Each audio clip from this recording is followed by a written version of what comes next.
जी, removable singularity क्या होता है?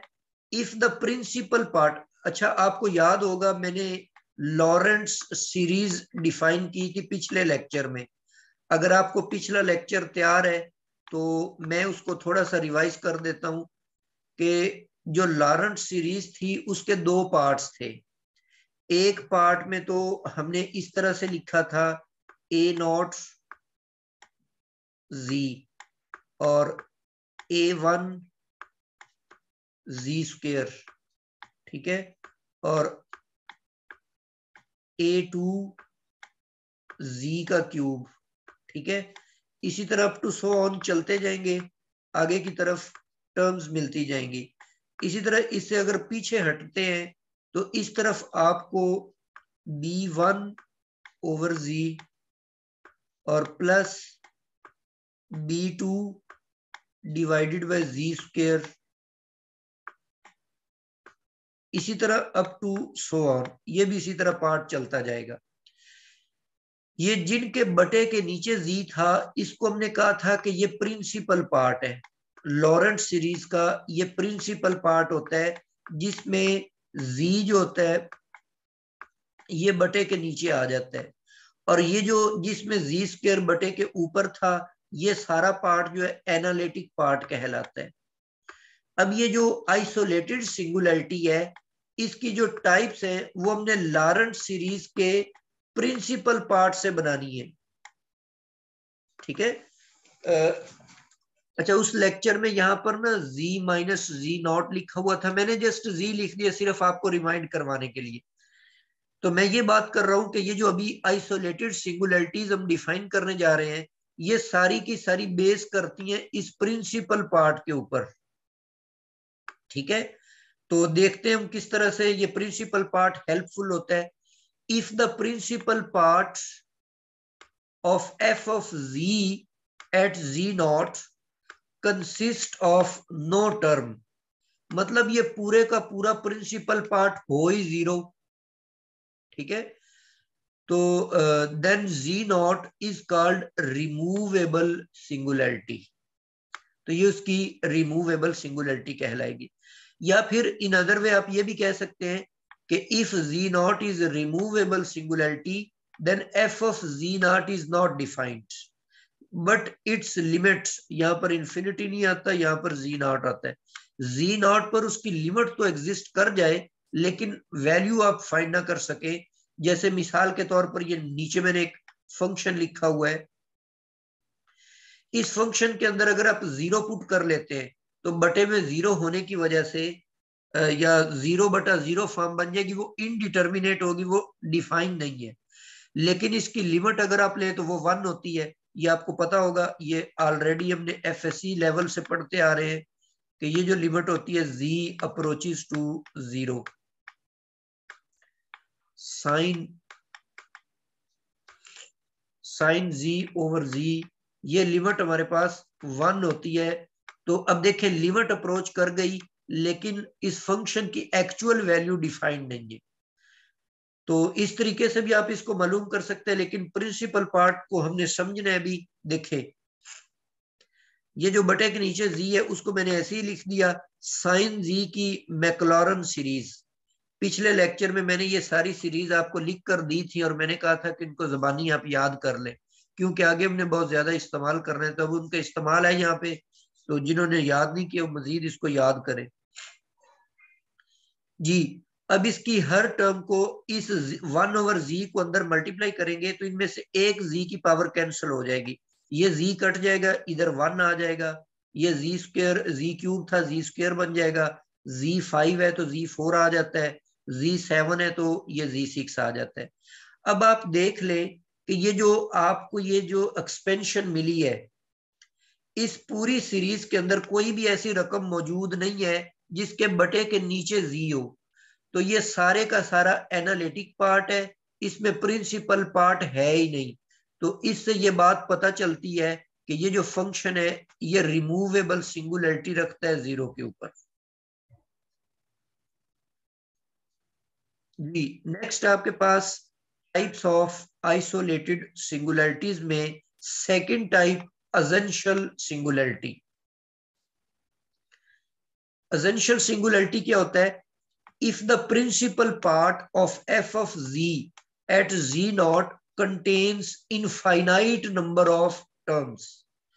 मतलब जब आप उसकी लॉरेंट्स एक्सपेंशन में प्रिंसिपल पार्ट बनाते हैं तो वो जो उसका प्रिंसिपल पार्ट है B1 ओवर जी और B2, B1 B2 ये कोफिशिएंट्स होते हैं सारे, जी स्क्वायर और प्लस B3 और divided by Z3 and up to so on, ये आगे चलता जाए।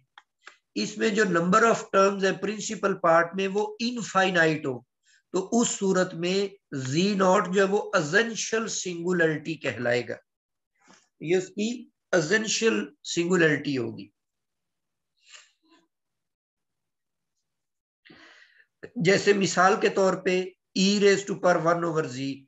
अब ये भी प्रीवियस लेक्चर के अंदर मैंने आपको लिखा हुआ दिया था कि इसकी मैक्लॉरन सीरीज जो होती है 1 प्लस जी होती है प्लस और जी स्क्वायर ओवर 2 फैक्टोरियल और इसके साथ जी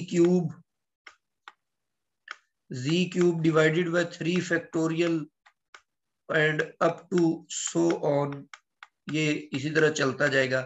लेकिन यहां पर e की पावर में 1 ओवर जी है तो इसी सीरीज के अंदर आप z को रिप्लेस कर दे 1 ओवर जी के साथ तो हमें ये वाली सीरीज मिल जाएगी। अब आप इसमें देखें एनालिटिक पार्ट में सिर्फ 1 मौजूद है और प्रिंसिपल पार्ट में ये सारे बटे के नीचे z मौजूद है, ये सारे का सारा इसका प्रिंसिपल पार्ट है। और प्रिंसिपल पार्ट भी क्या कंटेन कर रहा है? नंबर ऑफ टर्म्स इसमें इनफाइनाइट है। तो इसका मतलब है कि ये फंक्शन जो है z इज इक्वल टू 0 जो है ये इसकी एसेंशियल सिंगुलरिटी है। ठीक है, अच्छा नेक्स्ट आपके पास है, ये तो हो गया एसेंशियल सिंगुलरिटी। तीसरी आपके पास जो टाइप है ये सेकंड नहीं है बल्कि ये थर्ड टाइप है। इसको हम पोल्स बोलते हैं। पहले हमने रिमूवेबल सिंगुलरिटी पढ़ी, उसके बाद हमने एसेंशियल सिंगुलरिटी पढ़ी और उसके बाद तीसरी जो टाइप है आइसोलेटेड सिंगुलरिटी की वो पोल्स कहलाते हैं। अब ये पोल्स का टॉपिक वेरी इंपॉर्टेंट है, आगे जब हमने थ्योरी ऑफ या कैलकुलस ऑफ रेजिड्यू पढ़नी है तो उसके अंदर ये पोल्स वगैरह जो है ये काफी ज्यादा हेल्पफुल होंगे। जी पोल्स क्या होते हैं? if the principal part of f of z at z naught contains finite number of terms। क्या मतलब इसका? इसका मतलब ये है कि जो प्रिंसिपल पार्ट है जिसको मैं यूं लिख रहा हूं b1 ओवर z और b2 ओवर z स्क्वायर और अप टू सो ऑन, ये अब चलते जाएं और आपको लास्ट टर्म में कोई मिल जाए B N over G N. ठीक है, अब ये एसेंशियल सिंगुलरिटी में जो प्रिंसिपल पार्ट था ये फाइनाइट नहीं था, ये इनफाइनाइट था। ये निशानी थी कि ये एसेंशियल सिंगुलरिटी है। लेकिन पोल के अंदर क्या होगा? ये जो प्रिंसिपल पार्ट है इसमें नंबर ऑफ टर्म्स जो है वो फाइनाइट होंगी और इसमें जो लार्जेस्ट पावर है जी की ग्रेटेस्ट पावर कौन है? एन। तो ये उस पोल का ऑर्डर कहलाएगा, ऑर्डर ऑफ द पोल जो एन होगा। जैसे मिसाल के तौर पे एक एग्जांपल हम देख लेते हैं कि यहाँ पे फंक्शन हमारे पास है एफ ऑफ जी और यहाँ पर साइन जी हम ले लेते हैं और नीचे इसके ले लेते हैं जी रेज टू पावर 4। अब अगर मैं इसकी मैक्लॉरन सीरीज ओपन करता हूं या लॉरेंट सीरीज आप उसको कह ले, लॉरेंट सीरीज तो बन जाएगी। साइन जी की मैक्लॉरन सीरीज क्या होती है? Z minus z cube over 3 factorial और plus z raise to power 5 आ जाएगा और नीचे 5 फैक्टोरियल आएगा, minus z raise to power 7 आ जाएगा और बटे में इसके 7 फैक्टोरियल आएगा and up to so on.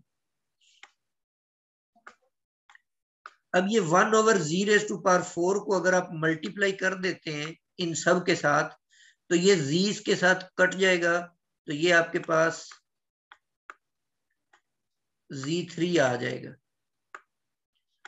और इसी तरह ये z क्यूब भी इसके साथ कट जाएगा, तो ये बटे में आपके पास 3 फैक्टोरियल और साथ में z की 1 पावर बच जाएगी और ये z रेज टू पावर 5 भी इसके साथ कटेगा, तो ऊपर जस्ट आपके पास एक z बच जाएगा और नीचे 5 फैक्टोरियल और माइनस z7 भी कैंसिल होगा, तो ये z क्यूब ऊपर बच जाएगा और 7 फैक्टोरियल। अब इसमें से आपने प्रिंसिपल पार्ट को चेक करना है कि प्रिंसिपल पार्ट कौन सा है। प्रिंसिपल पार्ट हम उसको कहते हैं जिसके अंदर z जो है वो बटे के नीचे चला जाए। अब यहां पर देखें जस्ट आपके पास ये जो 2 टर्म्स हैं, ये वाली 2 टर्म्स, इनमें z जो है वो बटे के नीचे चला गया और बाकी सारी जो इंफिनिटी तक टर्म्स हैं उनमें z बटे के ऊपर है, तो ये वाला पार्ट एनालिटिक पार्ट होगा। प्रिंसिपल पार्ट में सिर्फ 2 टर्म्स है। अब प्रिंसिपल पार्ट में नंबर ऑफ टर्म्स फाइनाइट है, इसीलिए ये पोल है। और अगर मैं ये पूछूं कि इस पोल का ऑर्डर कितना है, तो इस पोल का ऑर्डर होगा 3। जो मैक्सिमम उसकी पावर है वो उस पोल का ऑर्डर कहलाएगा। ठीक है, तो यहां